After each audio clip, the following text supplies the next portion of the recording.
Bonsoir messieurs, je suis Isabelle Gibalardi, la directrice du cinéma de Grande Action, et vous avez devant vous une exploitante heureuse du succès sans cesse croissant que remportent ces séances de notre ciné-club Univers Convergent, ciné-club créé par Cédric Villani et programmé par Jean-Philippe Usan. Messieurs, bienvenue au Grande Action dans votre maison. Alors,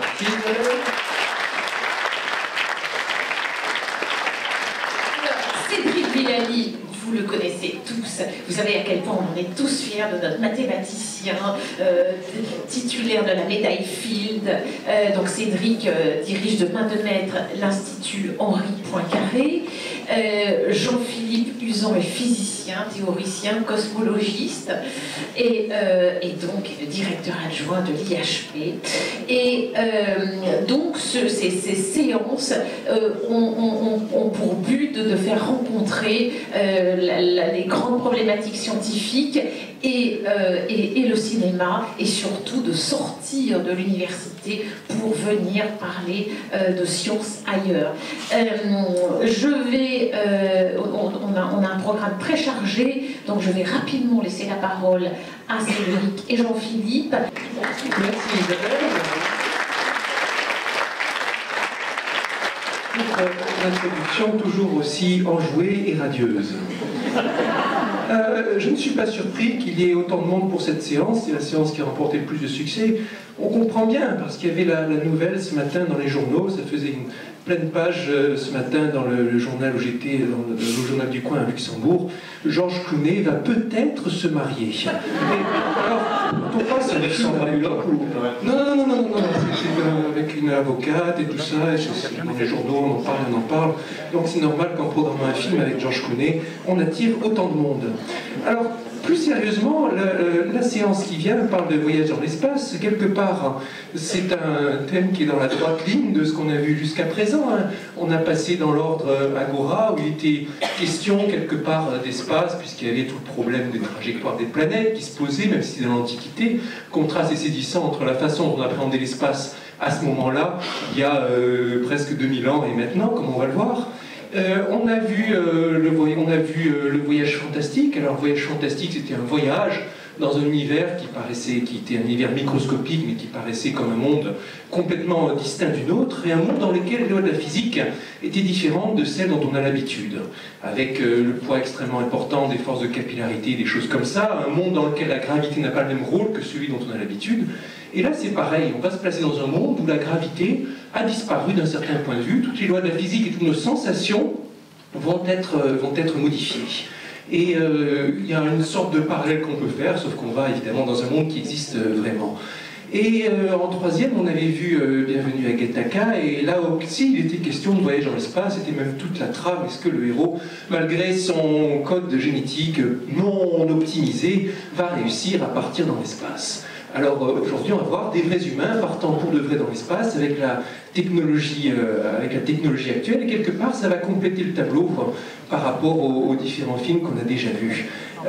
Après avoir juste dit ça, je vais laisser la parole à Jean-Philippe pour vous parler un petit peu du film Gravity avant qu'on commence la projection. En plus de Jean-Philippe, qui est spécialement qualifié pour parler des questions spatiales, puisqu'il est cosmologiste ou astrophysicien ou physicien théoricien, lui-même il ne sait pas trop, ou un mélange des trois, et un pilier de l'organisation du Festival d'astronomie de Florence. C'est là que je l'ai rencontré pour la première fois. Super festival, je vous recommande chaudement ça. Il y a des petits flyers d'ailleurs qui ont été, c'est l'instant publicitaire, il y a des petits flyers qui ont été distribués, un rendez-vous incontournable depuis 24 ans, le Festival d'astronomie de Florence, avec la douce figure souriante du père Reeves, avec la non moins douce figure souriante, et non moins barbue d'ailleurs, de Roland Lehoucq, qu'on verra tout à l'heure dans le débat. Alors Roland, je l'ai rencontré aussi pour la première fois à Florence.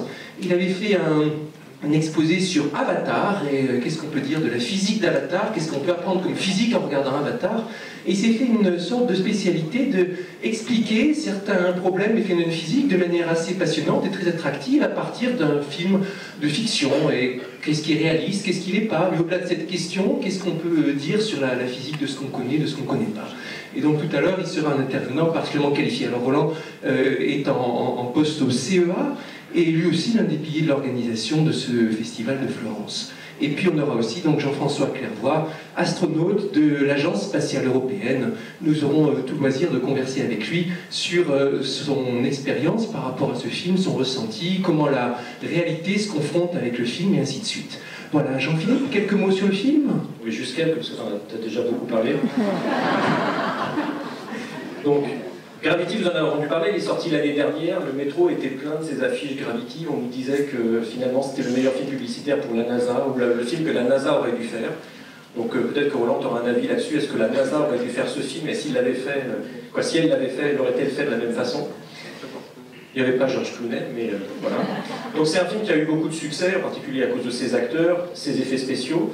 Donc vous en avez tous entendu parler. C'est la deuxième fois qu'on a un film qui parle de l'espace, parce que l'année dernière, au mois de juin, on avait Au-delà de l'infini de Werner Herzog, et là vous étiez un petit peu moins à vous bousculer à l'entrée du Grand Action. Non seulement vous étiez moins à vous bousculer, mais il y en a plein qui sont partis en séance. Qui sont partis au lieu de la séance, et qui nous ont fait savoir qu'ils n'avaient pas aimé le film. Donc, c'est pas le comité de programmation. Voilà.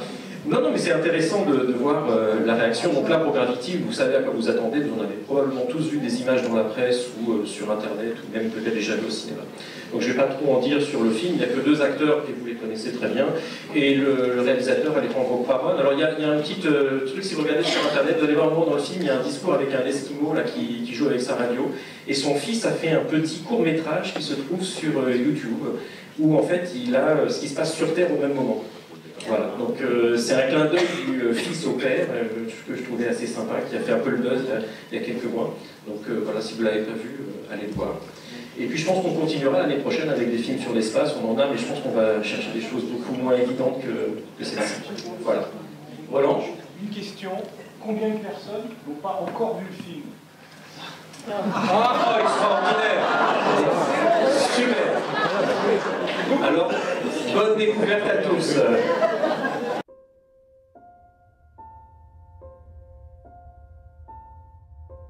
Beautiful, don't you think? What?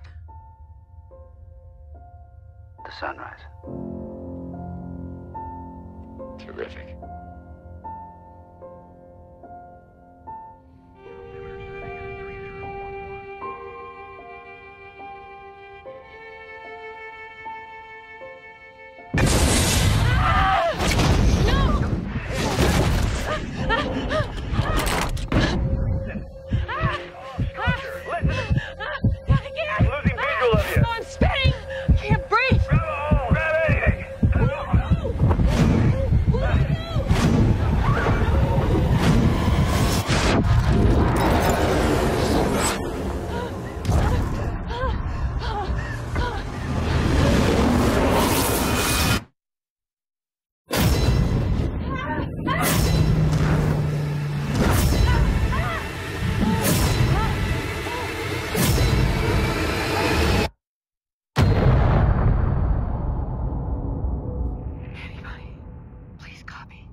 Bon, j'espère que vous êtes tous aussi fatigués que nous.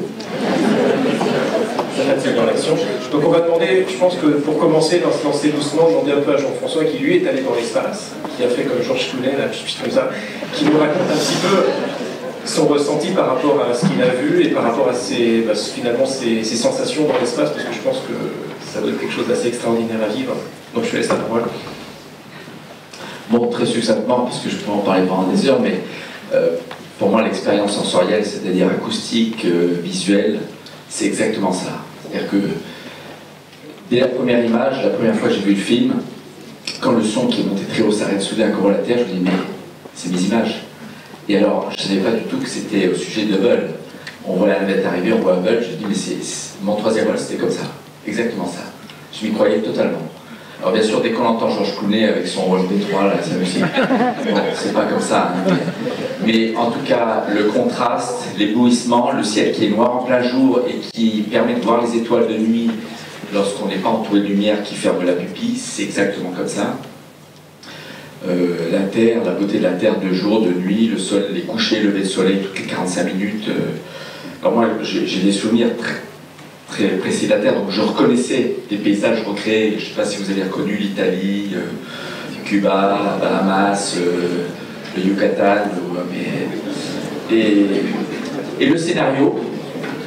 Donc quand je dis l'expérience sensorielle, c'est aussi la représentation des vaisseaux, la représentation physique, l'apparence physique des vaisseaux de l'extérieur, le Soyouz, le Shenzhou, la station spatiale, le scaphandre, et puis à l'intérieur, c'est exactement ça aussi.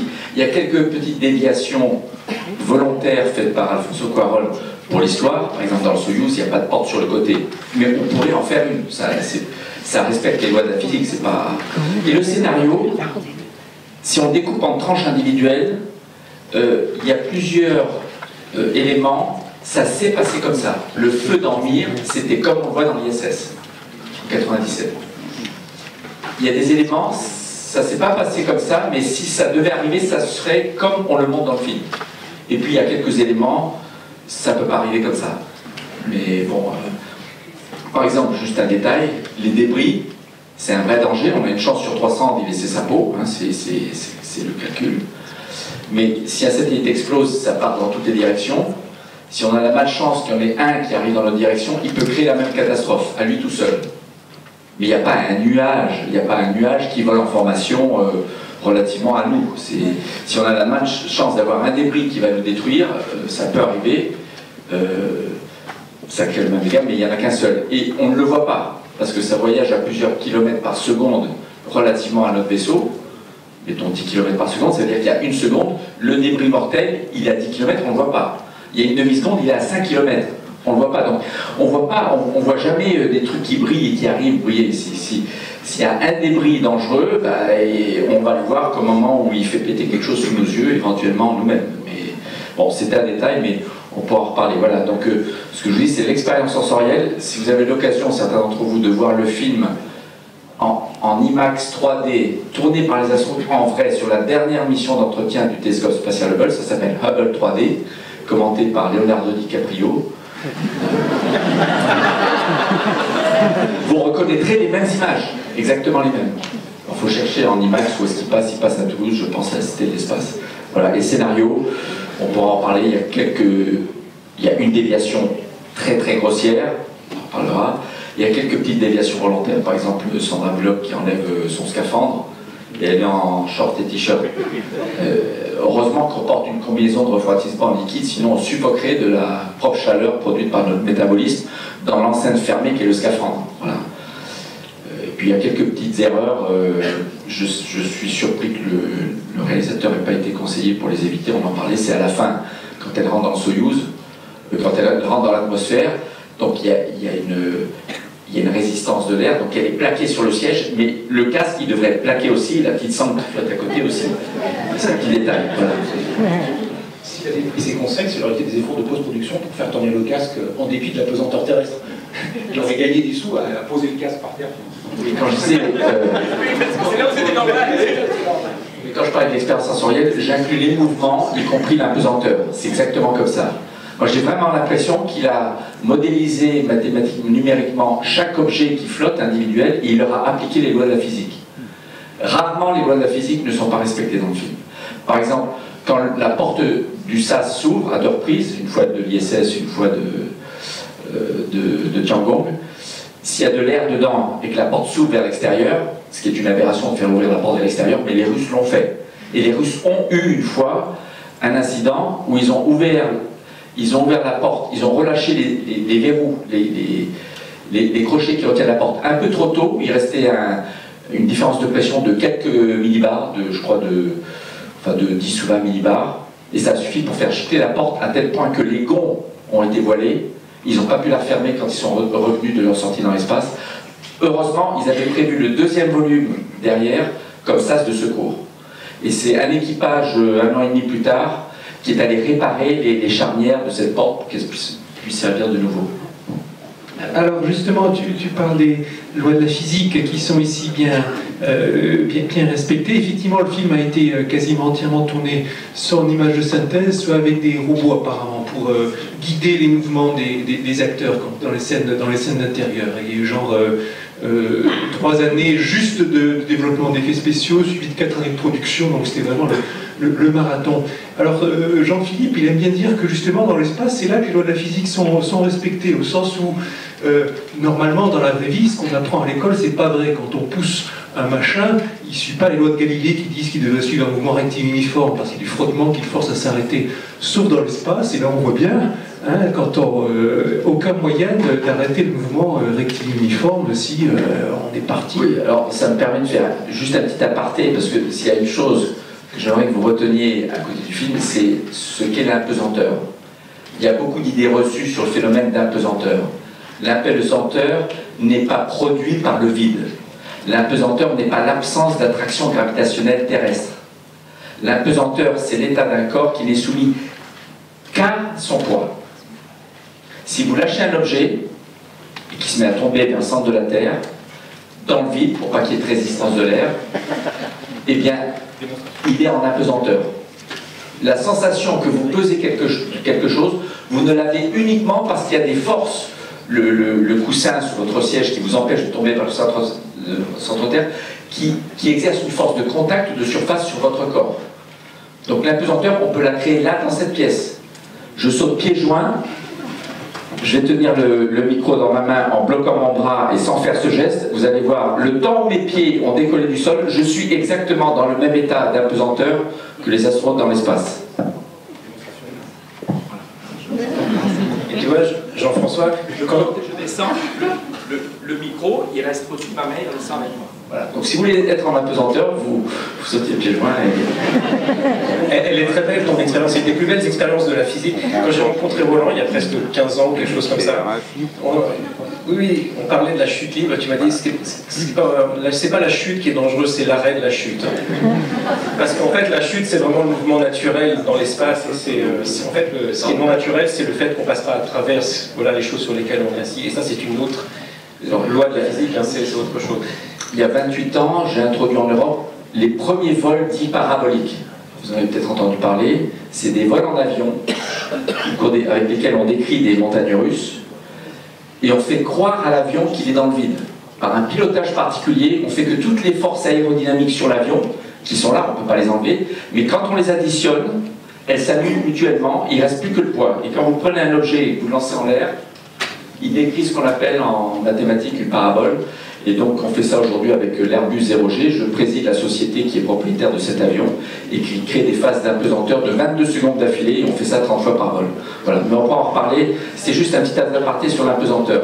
Dans le vide, on tombe, attiré par la Terre, heureusement, parce que lorsqu'une fusée comme Ariane 5 ou la navette spatiale, au bout d'une minute et demie, on éteint les moteurs, on est à 28 km/h, à l'horizontale. Si la Terre nous attire, et on éteint tous les moteurs pour toujours. Si la Terre ne nous attirait plus, on partirait en ligne droite à l'infini. Ce qui fait qu'on reste en orbite, c'est que la Terre nous attire et on tombe. On est en chute libre continue sans jamais rencontrer d'obstacle. Le secret du vol, c'est tomber vers la Terre en la ratant tout le temps.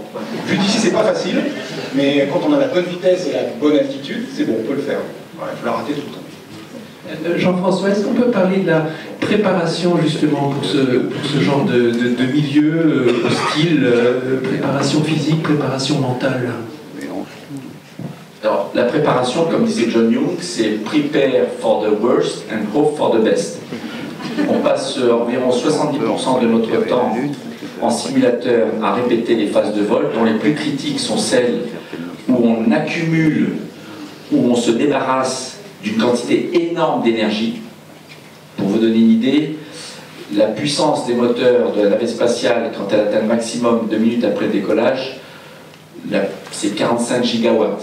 C'est-à-dire que si on pouvait en théorie convertir en électricité, on pourrait satisfaire la demande en électricité de la moitié de la France quand elle est au maximum l'hiver que tout le monde met son chauffage électrique.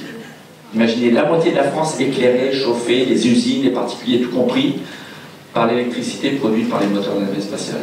Donc, dans les simulateurs, les instructeurs injectent des pannes qui sont simulées et ils cherchent à nous piéger. Alors au début de l'entraînement, on est un peu rouillé, ça fait un moment qu'on ne s'est pas entraîné au quotidien, et il nous arrive de mourir 1 ou 2 fois. Dans le simulateur, je peux vous dire qu'on n'est pas fier quand on rentre chez soi le soir.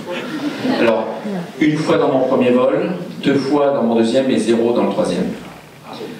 Mais je peux vous dire qu'à l'approche du décollage, à 2 mois du décollage, on est Superman. En tant qu'équipage, ils ont beau inventer les scénarios les plus complexes, on est en top, on est vraiment en top. C'est-à-dire que, je vais donner un exemple de scénario où on a simultanément une fuite de carburant, une fuite d'air, le feu à bord, un court-circuit, le manche de pilotage qui ne répond plus. Il faut qu'on trouve la solution. Et à chaque fois qu'une nouvelle panne arrive, est-ce qu'elle est prioritaire? Il faut tout de suite lâcher celle qu'on était en train de régler avant, ou est-ce qu'il faut d'abord régler l'autre? Ah oui. Et puis, si vous en avez un qui est en charge d'un problème électrique, d'un court-circuit, et qu'il annonce à tout le monde, attention les gars, je vais couper la pile à combustible numéro 3, si vous ne l'écoutez pas et que vous êtes en train de régler la fuite de carburant en ouvrant et en fermant une à une les valves pour voir où est-ce que, dans quel segment de plomberie, de tuyauterie, la pression baisse, et ben, vous pouvez ouvrir la valve et plus pouvoir la fermer parce que vous n'avez pas écouté le copain qui vous a dit qu'il était en train de couper le circuit, et on est mort. Mais à l'approche du décollage, on forme un tout en tant qu'équipage, c'est-à-dire qu'on est très soudés, on forme un Superman en tant qu'équipage, et le vaisseau est l'extension de notre corps, on le connaît par cœur. Il y a 1000 interrupteurs dans le cockpit, même 14 ans après mon 3e vol spatial vers Hubble, je peux vous donner le nom de chaque interrupteur et vous dire à quoi il sert. On s'en a imprégné jusqu'au fond de notre trip pour le reste de notre vie. Et on aime notre navette. Et quand on atterrit après, on sort et on donne des coups de pied dans les pneus en disant t'es vraiment sympa.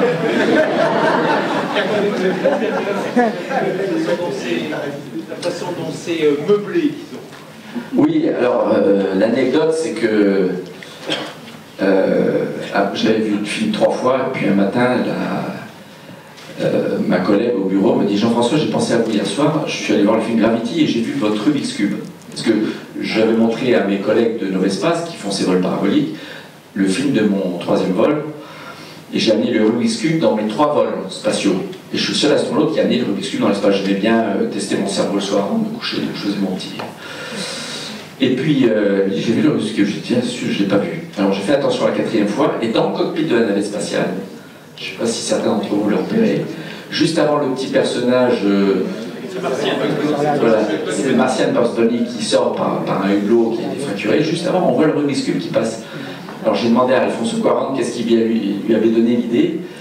Il m'a dit, comme la NASA n'a pas voulu m'aider pour le film, m'a donné aucun modèle numérique des stations, alors que je me suis entraîné pour la mission Hubble dans le Virtual Reality Lab, le VR Lab de la NASA, où jusqu'au numéro de série de chaque pièce vissée sur le télescope spatial Hubble est dans le modèle numérique du télescope. Donc lui, il m'a dit, j'ai visionné des milliers d'images trouvées sur Internet, et maintenant je sais que ce sont vos images du Rubik's Cube qui m'ont inspiré pour le mettre. Mais le décor intérieur, c'est exactement ça. Et la station spatiale, c'est un bazar, c'est pareil. Alors bien sûr, tous les objets ont des petites pastilles velcro et sont tous attachés. Mais à un moment donné, quand il y a le feu à bord, je ne sais pas si vous vous souvenez, il y a une petite boîte de conserve avec un dard bleu lumineux qui sort et qui se balade comme ça. C'est exactement ce qui a causé le feu dans la station Mir en février 1997. L'équipage a essayé d'éteindre en mettant des serviettes, mais comme c'était auto-alimenté, c'est une cartouche qui produit de l'oxygène et qui a son propre carburant. Les serviettes ont brûlé. Ça a créé une fumée dans la station Mir tellement épaisse qu'ils ne voyaient pas leurs doigts en tendant la main comme ça, en tendant le bras. Ils ne voyaient pas leurs doigts en tendant le bras. Donc ils ont à tâtons cherché les masques à oxygène, ils savaient où c'était, ils sont entraînés à ça, on s'entraîne. Et ils ont porté les masques à oxygène pendant 24 heures en attendant que les filtres recyclent et ils ont sauvé la station. On n'a jamais perdu d'astronautes, de cosmonautes ou de taïkonautes dans l'espace depuis maintenant 40... c'est 61, oui, ça fait... Oui, c'est 53 ans. Voilà, depuis 53 ans que Gagarin a volé dans l'espace. On a perdu malheureusement 2 équipages côté russe, 2 équipages côté américain, dans les parties très énergétiques dont je vous parlais, qui sont la montée et la rentrée dans l'atmosphère. Mais le décor intérieur, l'apparence intérieure, c'est exactement ça. Alors, Il y a des tas de cartes partout, des checklists, mais on peut amener des petits objets personnels. C'est pour ça que j'avais amené le Rubik's Cube, et des astronautes. On amène aussi des photos de famille. Et je profite que j'y pense à quelque chose qui me touche beaucoup dans le film. C'est que Matt, à 3 reprises, y compris quand il sait qu'il est perdu, on le montre s'émerveiller devant la beauté de la Terre. Et ça, on l'a tous vécu. Au point qu'on a des larmes aux yeux et on a des frissons, on se pince comme ça entre collègues, on est vraiment là, c'est époustouflant, on est émerveillé, c'est émouvant, et on en pleure et on tombe amoureux de notre planète. Et dans le film, le cake pilote, commandant de bord, Matt, qui n'a plus rien à prouver, qui est le macho, eh bien on le fait quand même s'émerveiller comme un gamin devant la planète Terre. Et ça, c'est chouette qu'il ait mis ça dans le film.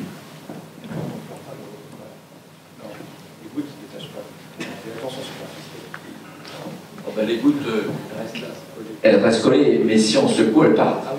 Dans mon premier vol, premier collègue qui s'entraîne à faire du sport. On était 6, dont 3 de la même promo, dont je faisais partie, le 14e groupe d'astronautes NASA, à faire l'exercice sur un vélo installé dans le cockpit. Et il était torse nu. Et il a construit une couche de transpiration sur son dos, ça faisait comme une flaque de liquide, et qui bougeait. Et là, il y a un collègue qui arrive en zoomant depuis le point inférieur sur le point inférieur, qui lui donne un coup, et il y a la flaque de transpiration qui traverse. Hélène Ochoa, une fille de notre équipage, ah, grosse, ah, c'est dégueulasse. Et le commandant de bord, du jour au lendemain, a dit, à partir de maintenant, t-shirt pour tout le monde quand on fait du sport. Puisqu'on a... Mais la question, en fait, ça nous permet de rebondir sur... Parce que tu sais, Roland, tu es craint de tout Hollywood depuis quelques temps. Tu as été blacklisté par George Lucas, il nous a dit. Donc depuis que tu fasses au clip tous les films qui sortent, il y a un truc d'espace, de Avatar, Star Wars et tout ça, je sais qu'à chaque fois que tu vois un film, tu ne veux pas t'empêcher Oui, pas la première fois, la deuxième. La deuxième, dès que tu arrives à acheter le DVD et à le passer au ralenti et à mesurer sur ton écran à quelle vitesse vont les choses et savoir si c'est combien de temps il faut pour produire cette énergie, par exemple. Donc là, tu l'as vu plusieurs fois. Et donc on disait, oui, tout a été fait en simulateur, les lois de la physique sont respectées. Mais alors il y a un seul moment, on en parlait là tout à l'heure, il y a un seul moment, quand il donne quelques chiffres. Roland, que penses-tu des chiffres? Alors moi, évidemment, je suis un dingue, donc je vérifie tous les chiffres. Alors, il donne 3 chiffres. Enfin, il donne 4, en fait. Il y en a 2 qui sont des températures, il y en a 2 qui sont des vitesses. Alors, il y en a une qui est 30 000 km/h, les débris au début sont à 30 000 km/h. Alors, pourquoi pas, c'est une vitesse orbitale raisonnable. En fait, la vitesse orbitale de la Station Spatiale Internationale, c'est 7,7, je crois, 28 000, c'est ça, 7,7 km/s, c'est 28 000 km/h.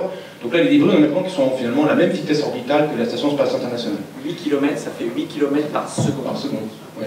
Donc ça va vite. Mais voilà. On pourra discuter après de cette valeur ensuite, qu'est-ce que ça a comme conséquence. En tout cas, 30 000 km/h, ok. Des débris en orbite à l'altitude de la Station Spatiale, mettons, ou de Hubble, c'est l'ordre de grandeur très bien respecté. Après, ils sont annoncés à 80 000 km/h, les débris. Alors évidemment, c'est effrayant, 80 000 km/h, c'est encore plus vite. On dit là, ça va chauffer. Alors l'avantage de 90 000 km/h, c'est bien supérieur à la vitesse de libération de la Terre. Et donc, eux, ils vont vraiment tout droit. Enfin, ils vont tout droit, non. Ils ont une orbite hyperbolique, mais ils n'ont pas d'orbite fermée. Donc, des débris qui sont plus rapides que la vitesse de libération, qui est au sol, en fait, 11,2 km/s. Donc, un peu plus haut, c'est un petit peu moins, mais enfin, en gros, c'est 40 000 km/h à peu près. Et bien, ils sont plus retenus par la Terre. Plus ou moins, ils sont toujours retenus par la Terre, ils sont toujours décélérés par la Terre, mais ils ont suffisamment d'énergie cinétique pour ne pas retomber sur la Terre ou ne pas rester en orbite autour de la Terre. Donc, 80 000 km/h, c'est beaucoup. Et les 2 autres chiffres qui sont donnés, c'est des températures. Au tout début, en fait, c'est dès le début. Et moi, j'ai vérifié les valeurs, quoi. D'ailleurs, lui, il va nous dire qu'il les connaît parce qu'il les a mesurées. Évidemment, il était dans l'espace. Alors, moi, j'ai pas un Charlot à côté.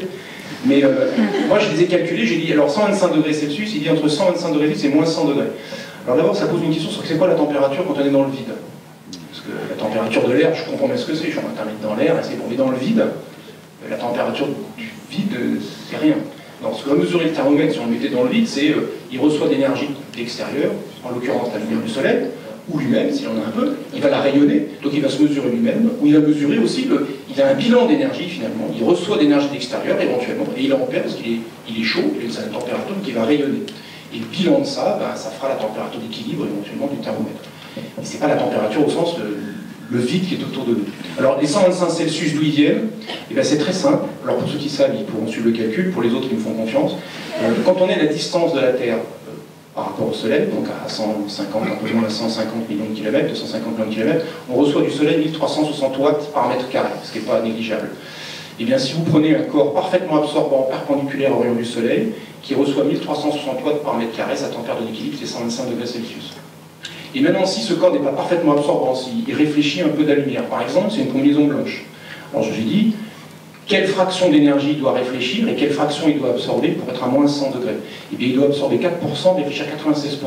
Et alors, si nous parlons des combinaisons blanches, je ne sais pas si c'est la valeur, mais je lui dis, les combinaisons blanches, comme on les voit, c'est des Américains en tout cas, qui sont très blanches, peut-être qu'elles réfléchissent beaucoup, peut-être 96%, qu'elles absorbent un peu, et que du coup, la température d'équilibre qu'elles ont en tant qu'objet à l'équilibre, alors il y a aussi la source interne, il y a tout le merdier technique dedans qui fait qu'elle n'est pas toute seule, elle a aussi une source interne, il y a le type qui est dedans aussi qui a chaud, et qui, voilà. Donc il y a tout un tas d'autres choses, mais si elle était juste, mettons, ce matériau qui réfléchit 96% de la lumière, sa température d'équilibre c'est moins 100 Celsius, il est perpendiculaire au du Soleil. Il en absorbe parfaitement 4 et il renvoie 96%. Donc les valeurs m'ont paru bien, j'ai trouvé que c'était bien. Alors maintenant, le spécialiste de l'espace va nous dire... Non, c'est ça, alors, si on prend un objet qui est moyennement réfléchissant absorbant, entre les deux, on le met dans l'espace. Le côté au Soleil peut atteindre plus 100 degrés, typiquement. Plus, et le côté à l'ombre, moins 100, moins 150 degrés. C'est pour ça que dans un vaisseau spatial, le contrôle thermique est un des systèmes qui est pourtant ne demande pas de calcul sophistiqué, c'est un des plus critiques. Si on perd les deux boucles de fréon qui servent à refroidir, c'est toxique, donc c'est à l'extérieur. Ça refroidit deux boucles d'eau qui viennent, elles, à l'intérieur de la cabine refroidir nos électroniques. Il faut que dans la demi-heure, on soit dans l'atmosphère en train de sauter en parachute, sinon tout crame à bord. Ça, je vois le même problème dans le laboratoire où je travaille, qui est sur les astrophysique à Saint-Cloud, où on saute en parachute régulièrement du deuxième étage. Ça, c'est une première chose.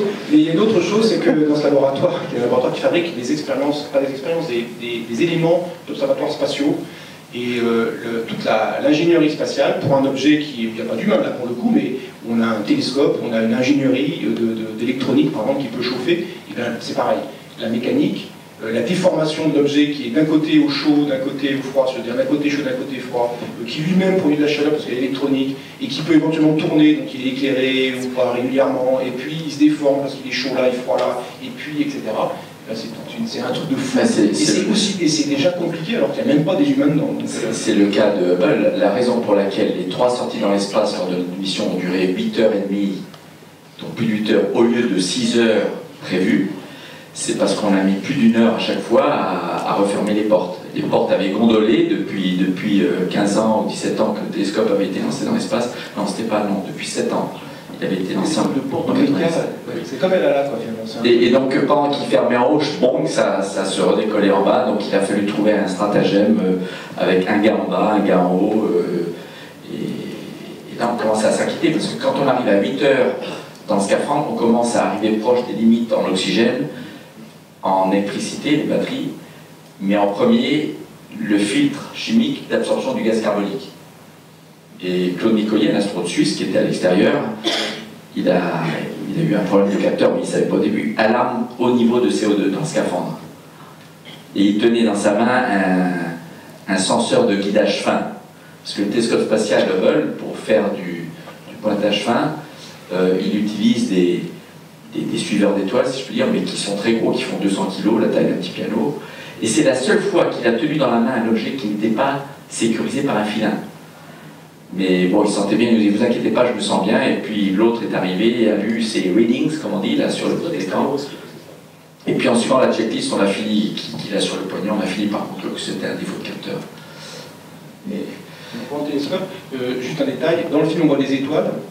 Est-ce que certains ont remarqué les constellations exactes que l'on voit? Ah, alors dites-moi. Oui, exactement. On a vu Orion, on a vu la Flèche, on a vu l'Aigle, on a vu le Taureau et les Pléiades.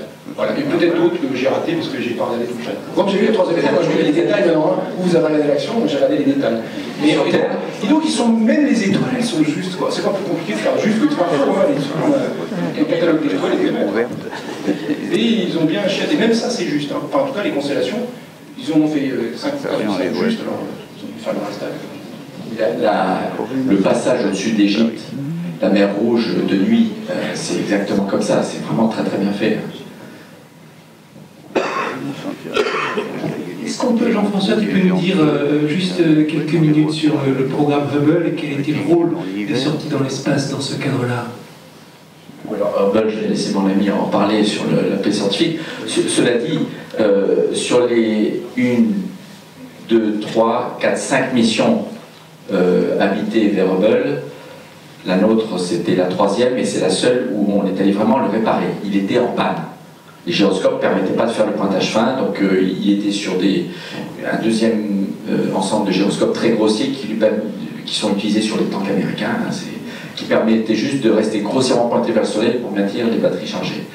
Mais après la réparation du télescope, la première image qu'il a prise c'était les nébuleuses de l'Esquimau, et quand on est allé au Space Telescope Science Institute à Baltimore, ils nous ont donné à chaque membre d'équipage un super grand poster photo de cette... Et là, ce qu'on m'a dit en résumé, mais très simplifié, c'est que Hubble a contribué à affiner l'âge de l'univers, à démontrer l'existence des trous noirs. Mais le plus important, je crois, c'est, tu confirmeras, tu donneras plus de détails, c'est que le nombre de galaxies dans l'univers visible est beaucoup plus grand que ce qu'on pensait auparavant. On est à plusieurs centaines de milliards de galaxies, juste dans l'univers visible, et dans chaque galaxie, c'est de l'ordre de la centaine de milliards d'étoiles. Ça fait des dizaines de milliers, de milliards d'étoiles. Donc ça, c'est énorme. Parce que l'avantage de mettre un télescope dans l'espace, c'est qu'il n'est pas lié à la Terre qui tourne et qui fait qu'il faut régulièrement fermer la porte, mais il peut rester pendant 10-100 heures d'affilée. Pour ceux qui font de la photo, l'exposition, on peut la faire durer des dizaines d'heures, et sur les coins du ciel où il faut attendre très longtemps pour que les photons qui arrivent un par un finissent par voir quelque chose. Mais pour réparer Hubble a été conçu dès le départ pour être maintenable par l'homme. Donc, quand il s'agit de remplacer des gyroscopes, de remplacer un instrument, à chaque fois on a changé des instruments plus de 10 fois plus performants que la génération mise dans le télescope la fois précédente. Donc le télescope qui est dans l'espace aujourd'hui est peut-être 1000 fois plus performant que celui qui a été lancé il y a une vingtaine d'années, en 90. Mais on est surentraîné pour ces missions. C'est pour ça que c'est très difficile, mais au moment où on y arrive, pour vous donner une idée, pendant la phase de quarantaine avant le décollage, Dan Golding, le patron de la NASA, vient nous voir dans le quartier de quarantaine en Floride. Il nous dit, les gars, on vient de cracher une sonde sur Mars. Je me souviens plus du nom de la sonde d'ailleurs, mais c'est à l'époque où il y a eu 2 échecs consécutifs de missions américaines vers Mars. Je compte sur vous pour redorer le blason de la NASA. Et vous, monsieur Clairvoy, Billy Bob, c'était mon surnom, n'oubliez pas que vous avez 6 milliards de dollars entre les mains quand vous capturez le télescope. Parce que j'étais en charge de pilotage du bras robotique que vous voyez dans le film. Le bras qui tient Ryan avec un casse-pied, c'était mon job à l'intérieur, de piloter le bras pour attraper le télescope, le fixer dans le berceau, et les jours suivants, déplacer mes collègues en scaphandre. Mais finalement, au moment où on y arrive, on a l'impression que c'est notre nature de le faire. Je veux dire, on ne se pose pas de questions, on est surentraîné. Le bras, c'était une extension de mon propre bras, et je pilotais les 2 manches comme si c'était mon bras à l'extérieur, qui d'ailleurs ressemble à un bras humain. Il y a une épaule, un coude, un poignet, et avec le manche de droite, on fait faire les rotations dans les 3 axes, et avec le manche de gauche, c'est les translations. Et j'avais des interrupteurs sur mon pupitre pour choisir les axes dans le monde physique réel extérieur auxquels j'attache virtuellement les manches. Par exemple, quand je fais une rotation en roulis, est-ce que c'est un roulis selon l'axe du collègue qui est en train de travailler, ou l'axe de la navette, ou l'axe du télescope? Alors par exemple, le collègue qui est au bout du bras me dit « Billy Bob, avance-moi de 2 pieds dans le télescope, donne-moi 2 pouces de déplacement vers la gauche, 10 degrés de tangage vers l'avant, 30 degrés de roulis à droite et puis 20 degrés de lacet à gauche. Il faut que je convertisse ces instructions en action sur les manches. Donc c'est du changement de repère à 6 degrés de liberté permanent dans la tête. Mais c'était devenu ma deuxième nature. Ouais, c'est ça. Voilà l'intérêt du rugby. Alors là c'était un équipage de 7. Sur Hubble, c'est toujours un équipage de 7. Et il y en a 4 qui sont entraînés à sortir dans l'espace, c'est 2 par 2. Et il y en a 3 qui sont ce qu'on appelle l'équipage de conduite. Donc ceux qui ont la responsabilité première de gérer le vaisseau, la navette spatiale en tant que vaisseau. Et l'ingénieur navigant, qui était mon rôle, assis entre les deux pilotes, qui est l'ingénieur navigant pendant la montée, la rentrée, le rendez-vous, c'est aussi le pilote du bras robotique pendant les phases de travail en orbite. C'est une mission reine à Hubble, parce qu'on a du rendez-vous spatial, de la robotique, et on a vraiment l'impression de servir la science avec un grand S quand on va là. On va prendre quelques questions. Juste, attends, Roland, tu nous le fais. Tu nous dis un peu au niveau cosmologique, parce qu'il nous a dit le nombre de galaxies, tout ça, vas-y, c'est ce que tu sais pour Hubble. Non, mais qu'est-ce que je dis donc Hubble, en fait Hubble, ce à quoi Jean-François faisait référence, c'est cette photographie qui a été faite par Hubble, qui s'appelle Hubble Deep Field Survey, et il y a même peut-être le Super Deep Field Survey. En fait, ils ont photographié une toute petite région du ciel, elle est si petite en fait que à l'œil, ça fait quelque chose qui vous voyez, vous prenez une aiguille, dans une aiguille il y a un chat, un S à la fin. Et vous tenez l'aiguille à bout de bras, et vous regardez à travers le chat. Ce que vous voyez, c'est ça qui a été photographié, la surface du ciel qui a été photographiée. Donc une toute petite surface du ciel, et ils ont posé, je sais pas combien, des dizaines d'heures, des dizaines d'heures, et ils ont obtenu une photo sur laquelle il y avait 2 étoiles et 3000 galaxies. Et donc de là, en faisant la proportion sur l'ensemble du ciel, on a déduit qu'il y avait de l'ordre de la centaine de milliards de galaxies, chacune comptant typiquement 100 milliards d'étoiles. Donc il y a puissance 22, quelques puissance 22, quelques dixièmes de mol, pour ceux qui apprécient ça, d'étoiles dans l'univers. C'est pas mal. C'est pas mal. C'est moins que de grains de sable sur le plage, mais c'est pas mal. Oui, c'est une lumière observable. Voilà. La partie observable. La lumière observable, c'est l'ensemble des objets qui ont émis de la lumière, et on a reçu cette lumière, soit il n'y a pas longtemps, par exemple ça, c'est arrivé il n'y a pas très longtemps, et ou la lumière du Soleil qui a mis 500 secondes, ou la lumière des étoiles de notre galaxie qui met quelques années pour les plus proches et des milliers d'années pour les plus lointaines, et puis après il y a des galaxies très lointaines. Là, la lumière met des centaines de millions, même des milliards d'années pour nous parler. Des objets qui sont extraordinairement lointains.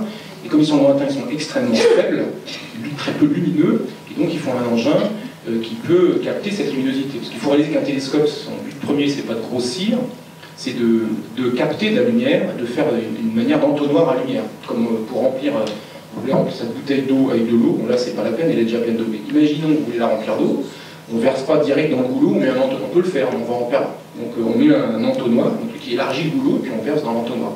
Et bien il faut imaginer que le télescope c'est exactement ça. Ça canalise la lumière vers, disons, notre œil, sinon à l'œil nu, pas l'œil nu au télescope oculaire, mais sinon vers l'instrument. Et donc cet entonnoir à lumière permet de capter beaucoup plus de lumière que notre œil, et du coup de voir des objets beaucoup plus faibles que ceux que nous sommes capables de capter à notre œil.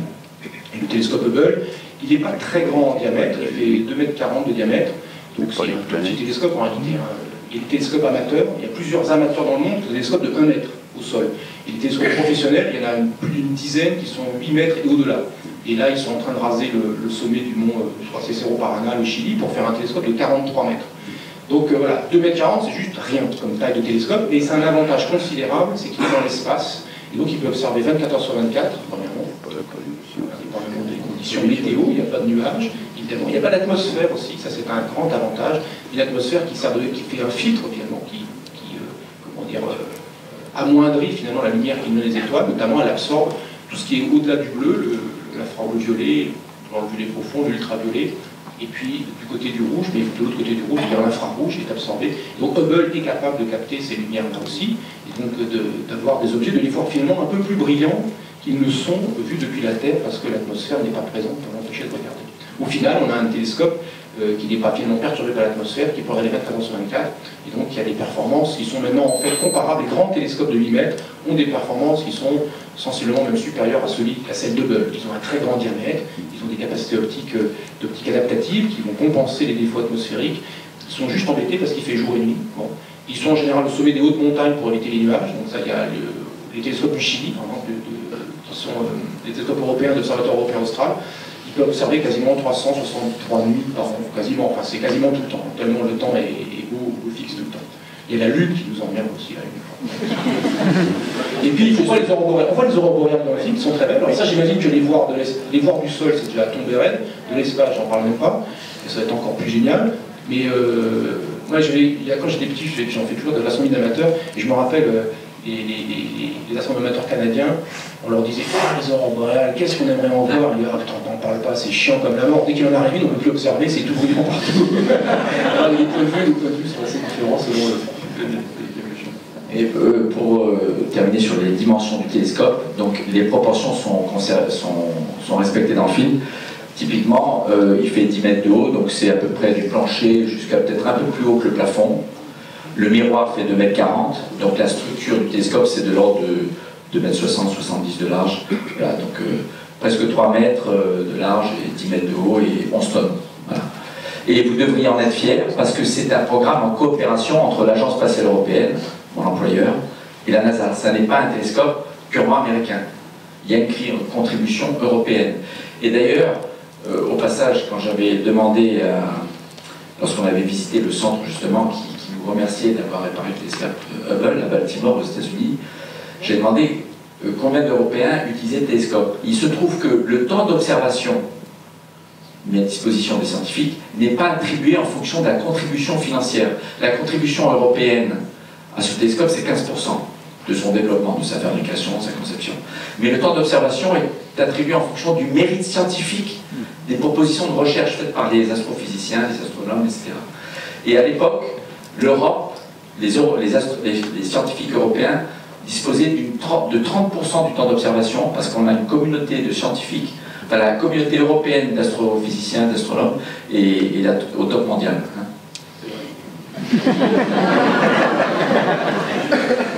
On va peut-être prendre quelques questions si vous voulez des précisions. Bon, il faut que je me déplace. Ouais, c'est moi qui l'ai fait. Ouais.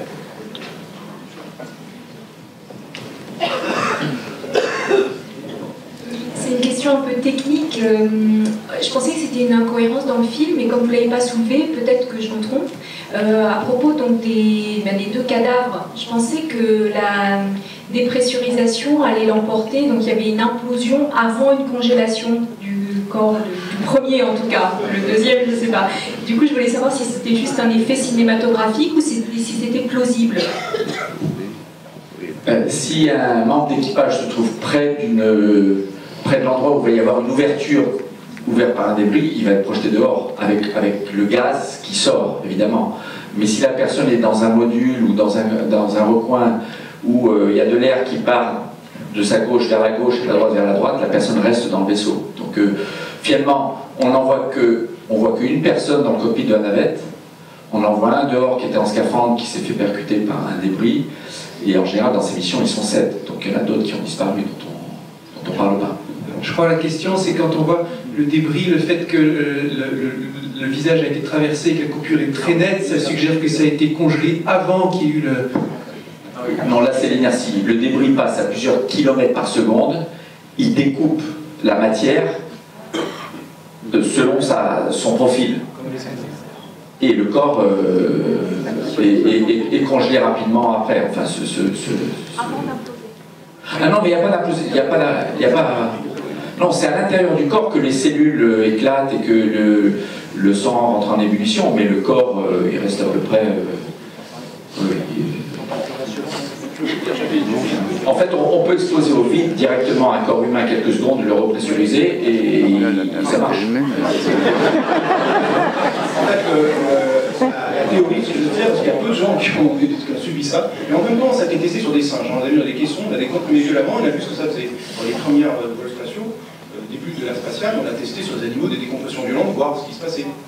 Et il y a le cas il y a Baumgartner là, qui est monté à 30 km, qui est monté. Le gars d'avant, qui est un colonel de l'US Air Force, il est monté. Il y en a un autre qui a fait ça, mais qui était monté un peu moins haut, il était genre 30 km.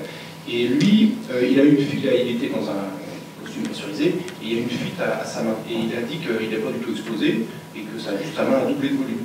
Et quand il a descendu à la personne normale, c'était normal. Voilà. Il a récupéré. Oui. Donc en fait, sur l'explosé au vide, vous avez... Alors, si vous faites rien, si vous touchez tous les horizons, eh bien, vous êtes à une pression qui est très élevée par rapport à l'extérieur et vous avez tous vos alvéoles pulmonaires qui explosent. Donc la première conseil que je pourrais vous donner, il faudrait vérifier auprès de ceux qui en sont morts plusieurs fois en simulation, eh bien, c'est d'abord d'éjecter l'air que vous avez dans les poumons, assez curieusement. Et du coup, vous suffoquez très vite. Donc typiquement, et du coup, en pas beaucoup de secondes, c'est réglé pour vous, c'est-à-dire que vous n'êtes pas mort, mais ça commence à sentir le gaz, si je veux dire. Alors après, on peut exploser, il y a des films de SF, on voit les gens qui explosent, qui gèlent instantanément dans Total Recall par exemple, dans d'autres films, ou dans Mission to Mars, au-delà. Alors ça marche pas. Vous explosez pas, parce que même en surpression interne, votre résistance tissulaire, squelettique, etc., est suffisante pour supporter une surpression d'une atmosphère dedans avec 0 d'or. Il y a des cellules internes, il y a vous aurez des dégâts internes, mais vous n'allez pas exploser. Ensuite, ce qui se passe, c'est que tant que votre cœur bat, c'est-à-dire pas très longtemps après que vous ayez fini de la conscience, tant que votre cœur bat, votre sang est sous pression, et donc, comme il a une certaine pression, du coup, une surpression par rapport à l'extérieur, quand on vous donne prend votre tension, on vous donne la surpression de votre sang par rapport à la pression extérieure. Donc, votre cœur impose une surpression au sang. Tant que vous avez cette surpression, vu la température du sang, tout va bien. Et dès qu'il n'y a plus la surpression, le sang se met à bouillir parce qu'évidemment il y a une pression faible ou nulle. Et là, vous prenez un verre d'eau, vous le mettez dans le vide, et ben, il s'évapore, comment dire, c'est même ce qu'il s'évapore, il se met à bouillir spontanément parce qu'il n'y a rien au-dessus de lui qui l'empêche de bouillir, même à température à 20 degrés. Enfin, on prend l'expérience de lycée qui est très classique, vous prenez un verre d'eau, vous mettez sous une cloche à vide, vous mettez la cloche, vous pompez l'air, et l'eau se met à bouillir alors qu'elle était froide, l'eau vide. Donc votre sang se mettra à bouillir quand votre cœur s'arrête, ce qui va arriver pas longtemps après que vous ayez commencé à suffoquer. Et ensuite, vous allez vous refroidir, évidemment. Mais en réalité, disons que je suis prêt à monter dans l'espace pour le tester moi-même. Ça me ferait plaisir de monter dans l'espace, donc je suis prêt à faire la test moi-même. Je pense que nu dans l'espace, on a moins froid que nu dans un blizzard. Tout simplement parce que dans un blizzard, dans un vent froid, et même dans un vent pas très froid mais un peu actif, il y a votre chaleur que vous rayonnez, d'une part sous forme de lumière, mais votre chaleur de contact due à l'air, vous chauffez un peu l'air autour de vous, et l'air il est balayé en permanence, donc vous chauffez l'air en permanence et vous perdez votre chaleur. Et après, dans un blizzard, en général, ça se finit très mal. Donc dans l'espace, il n'y a pas d'air, il n'y a pas de blizzard, il n'y a que dalle, il y a juste, vous perdez votre énergie par rayonnement, ce qui est déjà pas négligeable. Ça fait froid, mais à mon avis, je pense que nu dans l'espace, et surtout si on a un côté qui est... Alors le problème, c'est que vous avez un côté qui est à l'ombre, il faut se mettre en rotation. Alors question, donc il faut faire le tour de proche, en fait, je pense, pour un peu homogénéiser tout ça. Mais je suis prêt à tenter l'expérience de me mettre nu dans l'espace, avec un masque quand même, parce que sinon je suffoque au bout de 15 secondes. Il y a quelque chose qui va merder, qui va me permettre de respirer un peu, pour voir si ça fait vraiment froid ou pas par rapport à un blizzard. Et du coup, de tenter vraiment l'expérience aussi sur Terre. Je pense que d'ailleurs sur Terre, les astronautes, en tout cas les Russes font ça, j'en suis sûr, mais probablement les Européens aussi peut-être, ils font des expériences, des camps de survie, si j'ose dire, pour savoir se débrouiller dans des conditions compliquées, surtout pour les Russes, dont le module atterrit dans l'eau. On s'est demandé s'il n'y avait pas les crocodiles à un moment donné, vous n'avez pas pensé à ça. À la fin, on se dit, c'est bon, il est pas arrivé, il va y avoir les crocodiles. Et donc, du coup, voilà, il y a des messages de survie, donc il y aura des conditions météo, si c'est en Sibérie, c'est un peu frais. Donc voilà, je pense qu'on va absolument pas comme moi. Voilà. Et t'as été dit, les scaphandres russes, pas les scaphandres américains, les scaphandres de sortie dans l'espace russe ont un système tel que si on perd le gant, il y a un joint pneumatique qui se gonfle et qui scelle le poignet, qui isole la main. Et les Russes disent, si l'astronaute est retourné dans le sas en moins de 10 minutes, 10-12 minutes, il sauve sa main. Pendant qu'elle a été exposée au vide direct pendant une dizaine de minutes. Donc, voilà. Et sinon, pour revenir à l'expérience, quand j'ai testé mon scaphandre, j'étais responsable des sorties dans l'espace de mon deuxième vol. Donc on teste notre propre scaphandre pour avoir confiance en lui dans une chambre à vide. J'ai amené, je leur ai demandé qu'on me donne une gomme, du papier toilette et une casserole remplie d'eau. C'était pour voir l'eau bouillir. Et je voulais lâcher sous mes yeux une gomme et une demi-feuille de papier toilette sous mes yeux, comme ça, et les voir tomber tous les deux à la même vitesse qu'en même temps. On a beau le savoir à l'avance, de le voir, ça fait bizarre. Oui, voilà, je voulais demander, d'abord merci, car c'était très beau, très bien choisi le film, et bravo à Cédric et aussi à Jean-Philippe, mais aussi le plaisir de retrouver Jean-François. Donc je voulais lui demander, comme il est le seul qui connaît l'espace de l'intérieur. Mais non, tous vous l'avez vécu. Mais Hubble, spécialement, quelle longévité nous pourrons lui donner? Car l'année prochaine, Hubble fêtera les 25 ans. Et ces images sont toujours éblouissantes, magnifiques. Donc ça, c'est la première question. La deuxième question, comme anthropologue et journaliste, est-ce qu'en regardant ce film, je pense qu'on n'a pas envie d'aller dans l'espace, ni de postuler pour être un futur astronaute, car on entend ah, je déteste l'espace, etc., etc. Donc, ce n'est pas un plaidoyer pour l'exploration spatiale. Non, c'est au contraire un retour sur Terre qu'on attend et toujours cette angoisse, à mon avis, un peu trop. Alors, est-ce qu'on peut faire un test dans la salle si on vous offre un ticket pour aller se mettre dans l'espace, mais dans les mêmes conditions que ça s'est passé jusqu'à présent? Je dis qu'il n'y a jamais eu de perte d'équipage. Combien vont dans l'espace demain? On vous offre un ticket. Vous aussi alors. Mais la dernière sélection d'astronautes, il y en a eu 3 en Europe, une en 77, une en 92, à laquelle j'ai fait partie, alors que j'étais déjà depuis 7 ans astronaute français, mais je suis reparti de zéro pour redémarrer une sélection. Et il y en a une il y a 6 ans.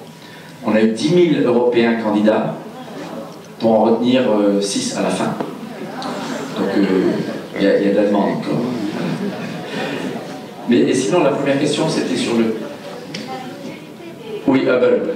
Alors... La longévité de Hubble, et après, à la fin, comment est-ce qu'on peut aussi essayer de faire un vol en microgravité? Alors, merci. Alors, Hubble a été lancé en 1990. La dernière mission a eu lieu en 2009. Grâce à un collègue qui était dans mon vol, d'ailleurs, John Grunsfeld, qui est actuellement numéro 2 de la NASA, responsable des programmes scientifiques, et qui a réussi à convaincre le Congrès à autoriser une mission navette sans qu'il y ait personne dans l'espace pour sauver l'équipage s'il y a un problème. Parce qu'après l'accident de Columbia en 2003, la NASA n'a plus eu le droit de faire voler que les missions vers l'ISS. Si la navette est reconnue comme incapable de faire une rentrée saine dans l'atmosphère, au moins l'équipage peut attendre des semaines dans l'ISS qu'on vienne les récupérer. Donc, pour la dernière mission Hubble en 2009, c'est la seule fois dans l'histoire que vous aviez 2 navettes sur le pas de tir, toutes les 2 prêtes à décoller, avec un équipage totalement entraîné. Une première pour aller faire la mission Hubble, et l'autre, 4 personnes prêtes à aller sauver le premier équipage s'ils ont un pépin. Et on estime, si on a de la chance et que les équipements, notamment les gyroscopes, ne tombent pas en panne aussi rapidement que dans le passé, parce qu'il y a eu des légères améliorations, on espère 2020, mais probablement peut-être avant 2017 ou quelque chose comme ça. Remplaçant déjà, remplaçant. Voilà, oui, mais c'est pas un vrai remplaçant, hein. C'est le James Webb. Là. Mais voilà, on l'espère. Il était prévu quand on a lancé en Hubble qu'en fin de mission, il serait récupéré par une navette spatiale et ramené au sol. Mais depuis l'accident de Columbia en 2003, ça a été abandonné. On a eu à un moment donné l'idée, et on l'a fait en fait, d'installer un petit anneau d'accostage sur le cul de Hubble.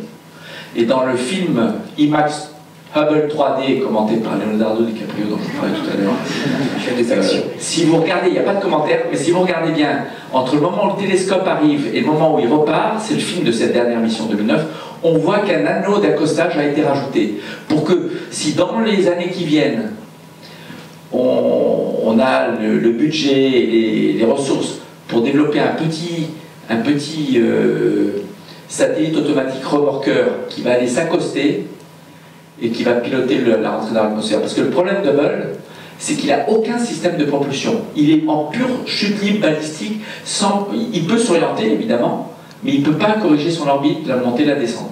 C'est pour ça qu'on l'a mis à l'altitude la plus élevée que puisse atteindre la navette spatiale américaine, qui est environ 600 km. Et un jour, il rentrera sur Terre sans qu'on sache où, sans qu'on puisse contrôler si on n'a pas un petit remorqueur qu'on lance pour s'accrocher et contrôler sa rentrée. Mais comme il est sur une orbite qui survole essentiellement les océans, on a moins de risques que sur d'autres vaisseaux comme la Station Spatiale Internationale, qui est en orbite, 400 tonnes aujourd'hui en orbite. Il n'y a nulle part sur le papier aujourd'hui existant une solution pour gérer la fin de vie. On a lancé l'ISS dans l'espace, il n'y a aucun dirigeant du programme qui sait vous dire aujourd'hui comment on va gérer le moment où on décidera d'arrêter. Et elle est sur une orbite qui, elle, est hyper dangereuse. En ce moment, mais le jour où on l'arrête, il faudra... mais oui, on la remonte, elle perd environ 100 mètres, peut-être oui, un peu moins, mais quand le soleil est très actif, elle est arrivée jusqu'à presque 2 km par jour d'altitude de perte. Elle perd un peu d'altitude chaque jour, donc régulièrement, tous les mois et demi ou 2 mois, on lui redonne un peu de vitesse pour la maintenir à 400 km. Très bon scénario de film, commençant par là. Encore une ou deux questions? La lune va jamais tomber sur la terre.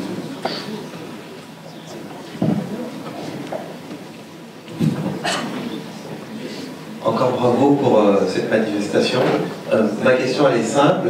Derrière vous, il y a écrit, Monsieur Clairvoy, spationaute. Or, comme moi j'ai reçu la confirmation de ma venue ici, il y avait marqué astronaute. Est-ce que vous pouvez nous dire pourquoi? Et ensuite, j'ai envie de vous dire, est-ce que c'est normal? Parce que quand je lis Monsieur Lehoux, il y a marqué physicien, astrophysicien, mais il n'y a pas de différence. Alors que vous avez deux dénominations. Tu peux nous montrer ton passeport, s'il te plaît? Astronaute, cosmonaute, spationaute, ça veut dire la même chose. Historiquement, astronautes, c'était les Américains, ils ont navigué vers un astre, la Lune, les Russes, cosmonautes, et les Français, chauvins, fallait qu'ils inventent leur propre terme. Donc on a inventé spationaute, il paraît que c'est mal construit d'ailleurs, il faudrait dire spatinote, et pas spationaute. Spationaute, c'est le navigateur qui prend de l'espace. Hein. Mais il n'y a plus qu'un seul corps d'astronautes actifs en Europe, unique, géré par l'ESA, où il y a des Allemands, des Italiens, un Danois. Pour eux, spationaute, ils ne connaissent pas, ils ne savent pas ce que ça veut dire. Donc on préfère avoir un seul titre pour nous tous, mais les trois thèmes veulent dire la même chose et sont tous les trois corrects en français. Ok, on prend une dernière question. Ici, oui.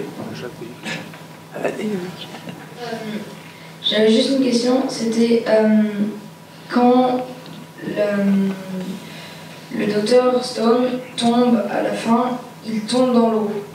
Mais je voudrais savoir, il n'avait aucun moyen de contrôler sa descente. Qu'est-ce qui s'était passé, qu'est-ce qui se serait passé s'il était tombé sur de la terre?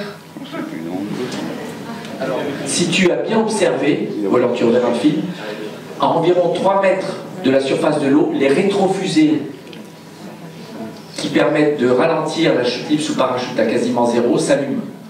Les rétrofusées qu'elle a utilisées sur le Soyouz pour rejoindre Tiangong, il y a les mêmes sur le Shenzhou. Et elles sont allumées à une certaine distance, c'est quelques mètres du sol, ou de l'eau, pour arrêter la vitesse de chute à quasiment zéro. Et ça marche très bien sur la Terre aussi. D'ailleurs, les Chinois ont toujours, à ce jour, atterri sur de la terre ferme avec leur Shenzhou lors des 5 vols habités, je crois. Oui, il y a de la survie, on l'apprend, on fait des stages de survie dans l'eau, en Sibérie pour le Soyouz, il y a des stages de team building en Antarctique. Nous, ce qu'on propose en Europe, c'est dans des grottes en Sardaigne. Dans les grottes, parfois il faut retirer la bouteille, faire de la plongée, il y a juste de quoi passer un corps, et on passe au moins, ça dure 10 jours, et il y a une journée 24 heures, le noir total, sans avoir le droit d'allumer de la lumière, même pas de la montre. Toute dernière question avant qu'on se dirige vers la sortie, Bertrand. Juste une question, est-ce que vous savez pourquoi la NASA n'a pas voulu aider les réalisateurs du film?